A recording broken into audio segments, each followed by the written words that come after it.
Hello everybody and welcome to the second round of the 22nd Nongshim Cup, which is a team tournament between Korea, China and Japan. The format is King of the Hill and the winner gets to keep playing a new challenger from another country. In the first round, Kipyo from Korea beat world top 10 player Fan Tingyu from China to claim the first victory for Korea. And he is now challenged by Chiayuan. I have no idea how to pronounce his name, but he is a quite strong up-and-coming player from Japan. So without much further ado, let's get into the game. So, the game starts with 3-4 points, which is not all that common anymore. Nowadays we tend to see a lot more 4-4s and 3-3 invasions of the 4-4 points. Black approaches, which is a very popular move against the 3-4. Not to be outdone, white also approaches. And black plays the leaning move, which is the most popular follow-up if white does not respond. And takes center to respond, so white cannot also do the leaning, which is very, very popular according to the, well, not according to, but since the AI always like this leaning with P4 and O4. White approaches the top left corner, and black pincers the top right, and almost pincers the top left. White plays the very popular leaning move himself, and takes center to take care of the top right corner before he gets sealed in, which would be quite severe.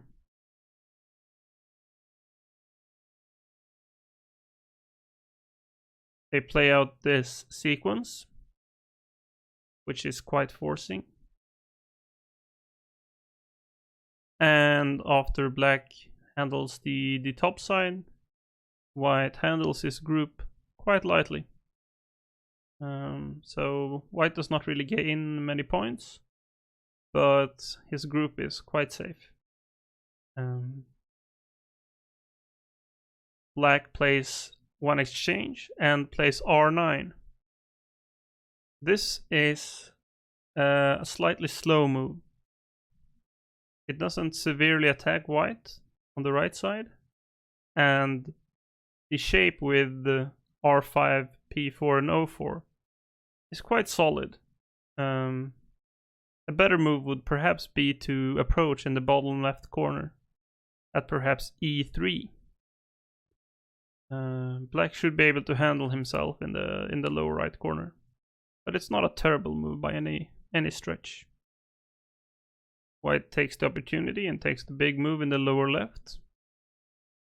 And both players extends from the Yosikis. And black plays another somewhat slow move in the lower right corner. This group is quite safe.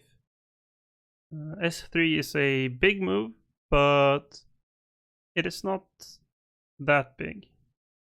Of course, this is not a big mistake. And of course, I only can say that this is a mistake because I checked the AI. But nevertheless, a somewhat slow move from black. And white is in a very good possession from the Fuseki. White creates a quite large moyo on the bottom left, and black comes in. White removes the base and black jumps out. White jumps out, and black spends one more move in the lower right corner.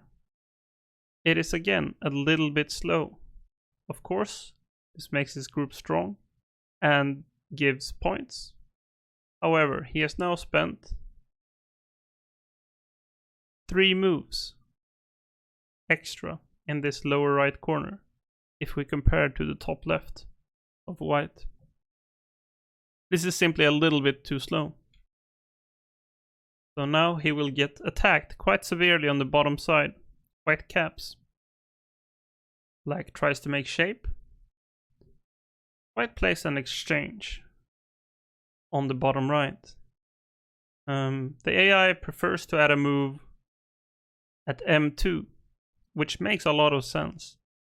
M2 is more severe, or not more severe, but it creates more problems for the black group on the bottom.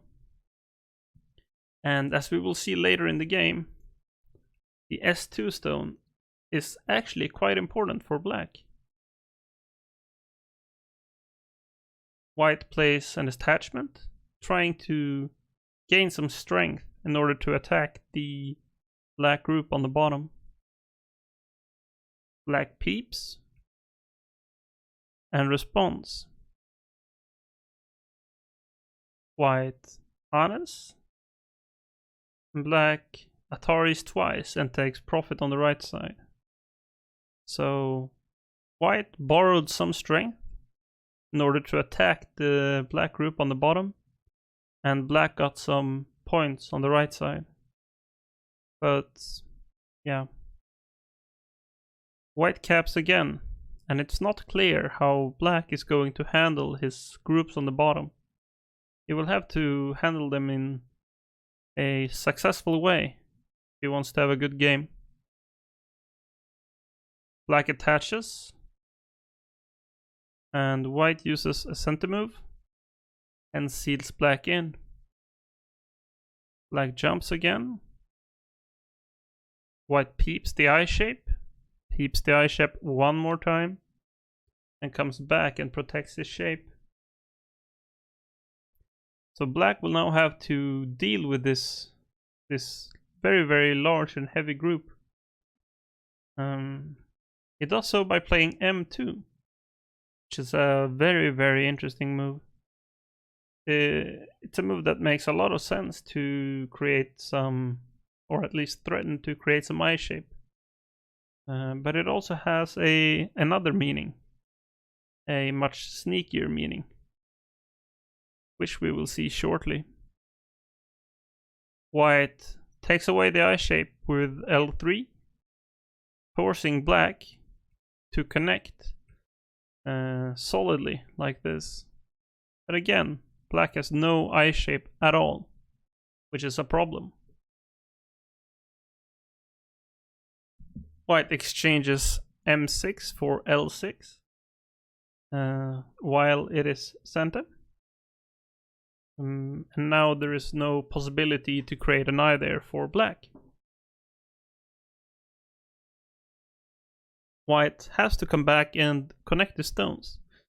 If he does not, black can aim at cutting by playing N7 and then pushing through. So black needs to handle his group now. He starts with a Keima. White jumps and seals. Starts with a Kusumi, I should say. And he continues with a Keima. White pushes and cuts. And black Atari is down. And when things seems the most grim, black unleashes O2, which is a very interesting move. White connects, and black plays P1. This move was, I think, +9, according to my Karago, which I have. I think it's run with 1,000 playouts, so quite a sneaky connecting move by black. However, the problem for black is that he can only connect in Ko. And this is the most pleasant Ko that white could possibly imagine. It is super heavy for black. Black cannot afford to lose this Ko in any way. White, on the other hand, has absolutely nothing to lose. So this is a very, very good Ko for white. Black will have to play local Ko threats only. And white also has a number of quite sneaky local co-threats. So we start. Black plays a local co-threat, and white plays a local co-threat. Black plays O1 because it is good technique. If black plays Q1 later on, if white were to end the ko, he gets to capture these stones, which would have been larger than if he gets to capture these 4 stones. Of course, it doesn't really matter in this game, because if white gets to capture black stones, he should probably resign the game. Black plays L2 as a co-threat. And here the AI suggests that white plays D4 as a co-threat. And the point is that if black responds, then black will die. White can capture. Black will peep, and white has to respond. Atari and H2. Now white is also in a little bit of trouble here, but if he plays B3 and handles his own group, there's actually no way for black to live. If he plays F2 and F1, trying to maximize eye space, it is not that simple to handle this for white. A lot of moves fail. So if we play J1, black can actually play H1. And if we try to connect, black can throw in. And black is successful.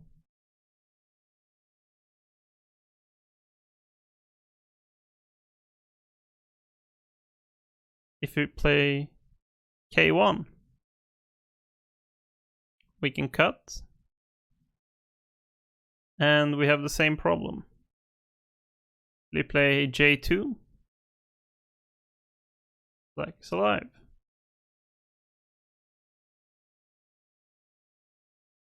If we play H1, we got this throw in, which doesn't work. So maybe I'm a bit silly.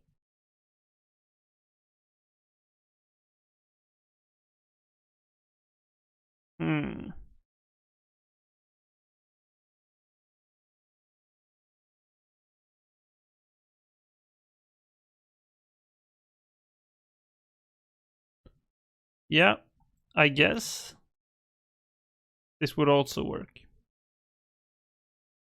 Point of all of this is that D4 is quite a strong co-threat, because black needs to continue the ko anyways, and this is a very good exchange. Black, however, or white, however, comes back at K2 and defends, which is also a very, very strong move. Black takes the ko, and white plays S1, which is a very creative co-threat locally. Black has to capture, and black keeps playing local co-threats, and white will start to milk the top left shape for co-threats. And black has to respond because it's too big not to respond. Black keeps playing local co-threats, and white keeps milking the top left.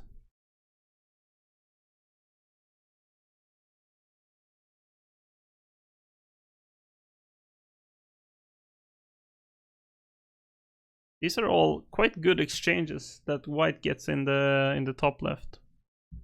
At least not super painful. and black has to play local co-threats every time.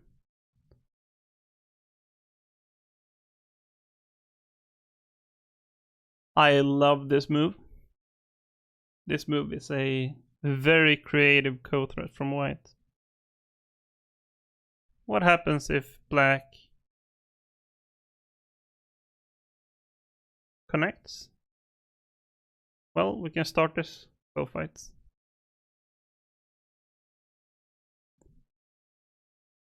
And then this is no longer co. So we can actually kill like this. What a lovely move, T2. So black captures.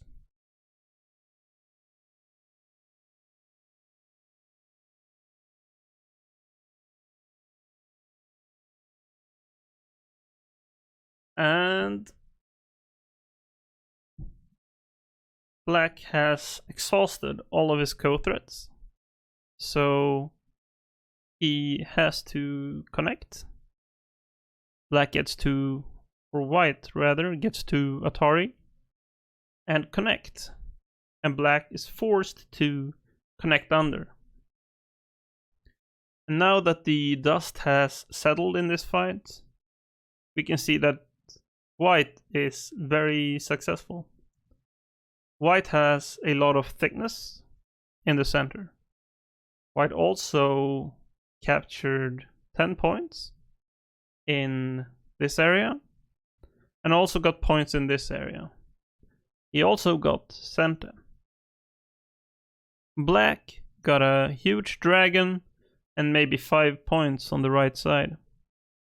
It's not very successful.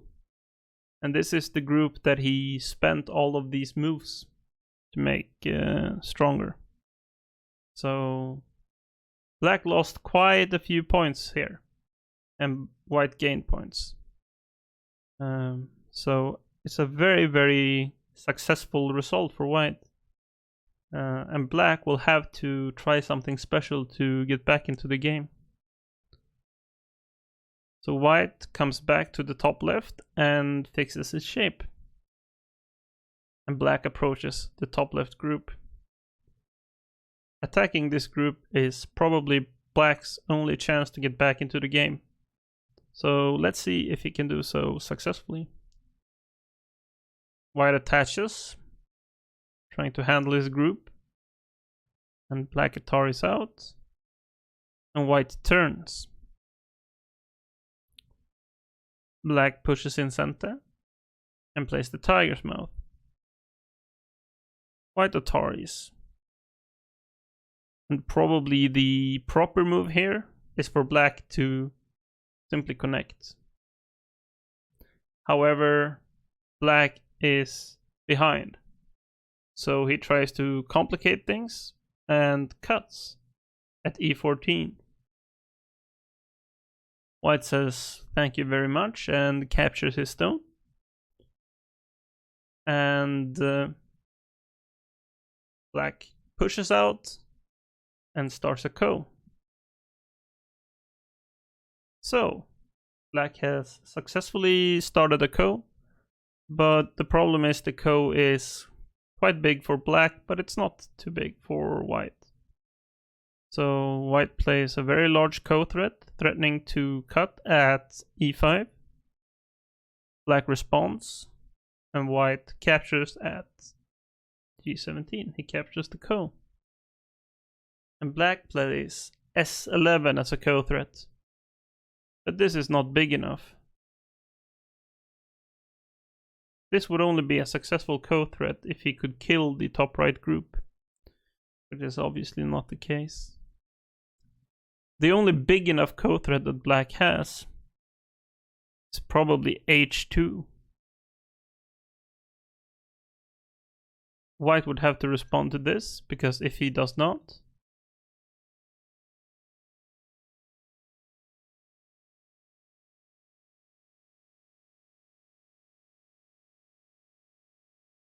he can capture here, which is obviously big enough. So white would have to come back. However, this is still not a very easy ko for black to manage. Black plays S11 and white ignores. And white plays a beautiful little sequence with D18, threatening to capture black's dumpling. Black plays an exchange, but plays 2 exchanges. But in the end, he has to come back and defend. And white gets to capture at K18. So, black lost any points in the top left corner. White gained a few points. White also got underneath in the top side, but most importantly, white is safe everywhere. And black is really running out of ways to win this game. He tries cutting, taking some points on the left side. He extends, trying to attack this group as his last ditch effort. White simply plays R12 for shape and captures. Black plays a sente and tries to come in deep into white's territory. But even if he is successful, it's very doubtful that he can win. Chiayuan, however, is having none of it and caps and then connects. And here, Kipyo from Korea resigned the game. He will be cut off at either A or B, and this group is going to be connected and alive. So there is absolutely no hope for black to come back into this game. And he is behind by more than 20 points. So there's absolutely no chance. So he resigns the game, and Japan takes a win in the Nongshim Cup in the second round. Well, that's all I had for you today. Please join me next time for Game 3. See you later. Bye.